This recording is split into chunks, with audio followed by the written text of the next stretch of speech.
রাজ্য না শুধু সমগ্র দেশের মধ্যেই নজির সৃষ্টি করবে বুজ্জংনগর এলপিজি বটলিং প্ল্যান্ট।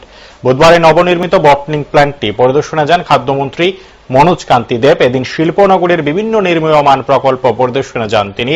ছিলেন উচ্চপদস্থ আধিকারিকদের একটি প্রতিনিধি দল। এদিনের পরিদর্শন নিয়ে সংবাদ মাধ্যমের সামনে বক্তব্য রাখতে গিয়ে মন্ত্রী মনোজ কান্তি দেব জানান, এই বটলিং প্ল্যান্টটি চালু হলে প্রায় ৩০০ সরকারি চাকুরির যোগান হবে, পাশাপাশি বেসরকারি কাজের সুযোগ পাবে প্রায় ২০০০ বেকার।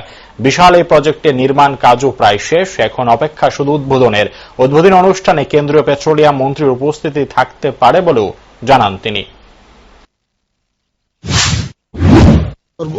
এলপিজি বটলিং প্ল্যান্ট এটা ভারতবর্ষের মধ্যে একটা অন্যতম বটলিং প্ল্যান্ট।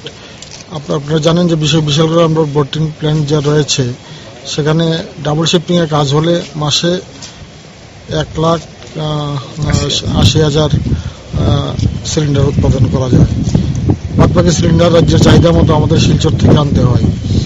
তো এখানে যে বটলিং প্ল্যান্ট হচ্ছে এখানে প্রায় ডাবল শিফটে কাজ হলে ৭,২০,০০০ সিলিন্ডার মাসে উৎপাদন হবে, বটলিং হবে এই প্ল্যান্টে।